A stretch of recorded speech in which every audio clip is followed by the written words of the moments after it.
নমস্কার। আসন্ন লোকসভা যে নির্বাচন ২০২৪, সেই নির্বাচনে প্রিসাইডিং অফিসার অথবা ফার্স্ট পোলিং অফিসার ইলেকশনের দিন কিভাবে পোল মনিটর অ্যাপ ব্যবহার করে অথবা মেসেজ সিনট্যাক্সের মাধ্যমে ভোটের যে বিভিন্ন ঘটনাবলী মেসেজ পাঠাবেন ইলেকশন কমিশনের কাছে, সেইটা আমরা দেখে নেব এবং আলোচনা করব। তাহলে দেখুন, আমরা এই জায়গায় চলে আসছি। প্রথমে প্রিসাইডিং অফিসার বা ফার্স্ট পোলিং অফিসারকে কিন্তু ওনাদের নিজেদের মোবাইলটাকে রেজিস্ট্রেশন করতে হবে। মোবাইল যখনই রেজিস্ট্রেশন করবেন, রেজিস্ট্রেশন করার জন্য একটা নির্দিষ্ট ইলেকশন কমিশন নম্বর দিয়ে দেবে। সেই নাম্বারে কিন্তু মেসেজ পাঠালে, যদি অ্যান্ড্রয়েড ফোন হয় তাহলে ওই মেসেজে একটা লিঙ্ক আসবে। সেই লিঙ্কটার থেকে পোল মনিটর অ্যাপটা ইনস্টল করে নিতে হবে। ইনস্টল করার পর বিভিন্ন সময়ে ভোটের বিভিন্ন ঘটনাবলী সম্পর্কে মেসেজ পাঠাবেন টাচ করে করে। কিন্তু যে সমস্ত প্রিসাইডিং অফিসাররা বা ফার্স্ট পোলিং অফিসাররা অ্যান্ড্রয়েড ফোন ব্যবহার করতে জানেন না, ওনারা নর্মাল ফোনের মাধ্যমে মেসেজ পাঠাবেন, সেই ক্ষেত্রে সিনট্যাক্স যেটা হবে সেটা নিয়ে আমরা আলোচনা করব। প্রথমেই রেজিস্ট্রেশন করার জন্য প্রিসাইডিং অফিসার কি করবেন, ওনার নিজের মোবাইলে রাইট মেসেজ অপশানে গিয়ে ক্যাপিটাল লেটারে WB লিখবেন, স্পেস দিয়ে ইএল লিখবেন। ইএল মানে ইলেকশন, তারপর স্পেস দিয়ে এখানে 001 বলা আছে। 001 এটা হচ্ছে বিধানসভার নাম্বার। তারপরে স্পেস দিয়ে পি, পি ফর হচ্ছে প্রিসাইডিং অফিসার, তারপর স্পেস দিয়ে পোলিং স্টেশনের নাম্বার। এবার অবলিক এটা দেওয়া আছে 001A, এটা মানে হচ্ছে অক্সিলারি যদি বুথ থাকে।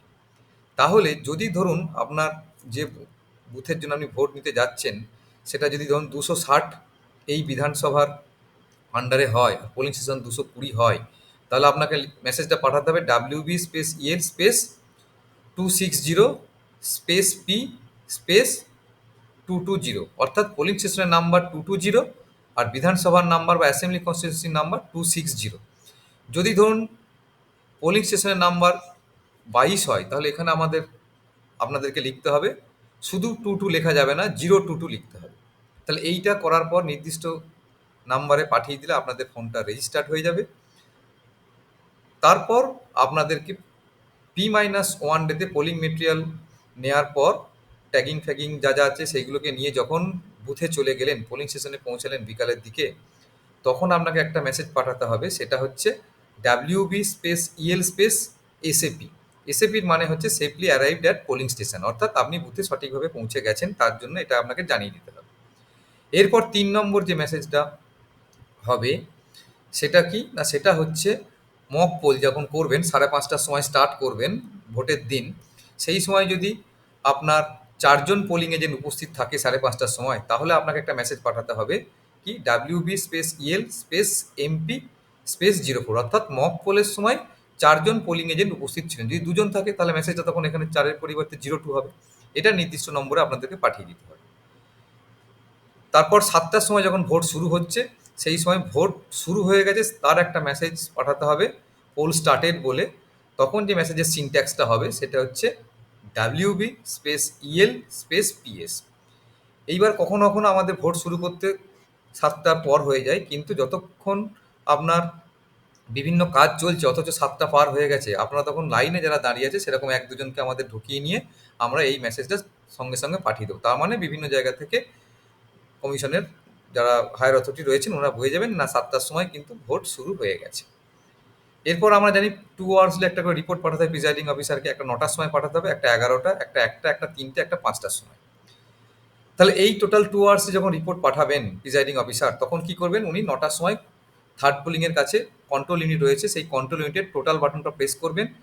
কন্ট্রোল ইউনিটের ডিসপ্লেতে যতগুলো ভোট দেখাবে ঠিক ততই উনি মেসেজ পাঠাবেন। ধরুন সেই সময় 9টার সময় 245টা টোটাল বাটনে দেখাচ্ছে ভোট, তাহলে মেসেজটা হবে WB স্পেস ইএল স্পেস 245, অর্থাৎ মেল ফিমেল ট্রান্সজেন্ডার মিলিয়ে 9টার সময় মেশিনে মোট 245টা ভোট পড়েছে।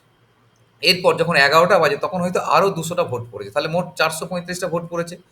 তাহলে 11টার সময় যে রিপোর্টটা যাবে 2 আওয়ার্সের রিপোর্ট, তখন কিন্তু WB স্পেস ইএল স্পেস 200 লেখা যাবে না, তখন কিউমুলেটিভ পাঠাতে হবে। অর্থাৎ সব থেকে বোঝার সুবিধা হচ্ছে কন্ট্রোল ইউনিটের টোটাল বাটন প্রেস করে ডিসপ্লেতে যা দেখাবে আপনারা সেটাই পাঠিয়ে দেবেন 2 আওয়ার্সের রিপোর্টে, অর্থাৎ কিউমুলেটিভ ভোট এটা 445টা। 6টার সময় এই আপনার 11টার সময় পড়েছে। এরপর 1টার সময় ধরুন 635টা পড়েছে, তখন 635টা পাঠানো হলো। 3টের সময় 835টা পড়েছে, এবার 5টার সময় হয়তো 900টা ভোট পড়েছে। তাহলে কি হবে মেসেজটা, সিনট্যাক্সটা? W B space El space 900। এরপরে এই 10 থেকে 14 পর্যন্ত, 15 পর্যন্ত আমি পরে আসছি। আমি এরপরে 16 নম্বরে চলে আসছি। এরপর 16 নম্বরের কিউতে যতগুলো ভোটার থাকে সেই ভোটারদের সংখ্যাটা যখন মেসেজ পাঠানো হয় তখন আমরা সিনট্যাক্সটা কি করবেন আপনারা, WB space El space Q space 018, অর্থাৎ লাইনে আরও 18 জন দাঁড়িয়ে আছে, তখন আমরা মেসেজটা এইভাবে পাঠাবেন। এবার ভোট শেষ হয়ে যাওয়ার পর কন্ট্রোল ইউনিটের ক্লোজ বোতাম আপনারা টিপে দেবেন, প্রেস করবেন। অ্যাকচুয়াল পোল যখন শেষ হয়ে যাবে তার আগে আমরা টোটাল বাটন প্রেস করে দেখে নিই, কারণ 17C ফিল আপ করতে হয়, এজেন্টদের দিতে হয় এবং ডিসিআরসিতে জমা দিতে হয়। দেখা যাচ্ছে যে ভোট শেষ হয়েছে, টোটাল যতজন ভোট দিয়েছেন এই সংখ্যাটা 1260। তাহলে মেসেজের যে সিনট্যাক্সটা হবে সেটা হচ্ছে ডাব্লিউবি স্পেস ইএল স্পেস ভিটি, ভিটি মানে ভোটার্স টার্ন আউট, স্পেস 1260। এইবার 10 থেকে এই যে 14, এই 15, এইখানে হচ্ছে যদি কোনো আনওয়ান্টেড কোনো সিচুয়েশান ঘটে, বুথ ক্যাপচারিং, ল অ্যান্ড অর্ডারের প্রবলেম হয় বা ইভিএম খারাপ হয়, তখন যে মেসেজগুলো পাঠানো হয়, যদি ইভিএম খারাপ হয় তার জন্য মেসেজ পাঠানো হয় WB space El space EVM, মানে ইভিএমের কোনো প্রবলেম হয়েছে। কিন্তু যখনই এটা সমস্যার সমাধান হবে তখনই সঙ্গে সঙ্গে আপনাকে এই 13 নম্বরে মেসেজটা পাঠাতে হবে, অর্থাৎ 10টার ডেট হচ্ছে 13 নম্বর মেসেজের সঙ্গে।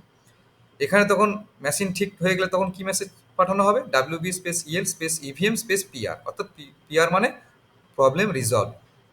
ঠিক তেমনি 11 নম্বর যে মেসেজটা, যদি ল অ্যান্ড অর্ডারের সিচুয়েশনে প্রবলেম হয় তাহলে মেসেজটা যাবে W B space El space L W, যদি সমস্যার সমাধান হয়ে যায় তৎক্ষণাৎ তারপরে যাবে W B space El space L W space P R. এই হচ্ছে টোটাল মেসেজ, সরি। তারপর আপনারা সব কিছু নিয়ে আরসিতে চলে এসেছেন, এবার মেটেরিয়াল জমা দেবেন। সেই সময় একটা মেসেজ আপনাকে পাঠাতে হবে, সেটা হচ্ছে ডাব্লিউবি স্পেস ইএল স্পেস এসএআরসি, এসএআরসি মানে safely arrived at receiving centre.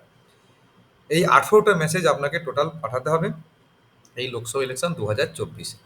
ধন্যবাদ।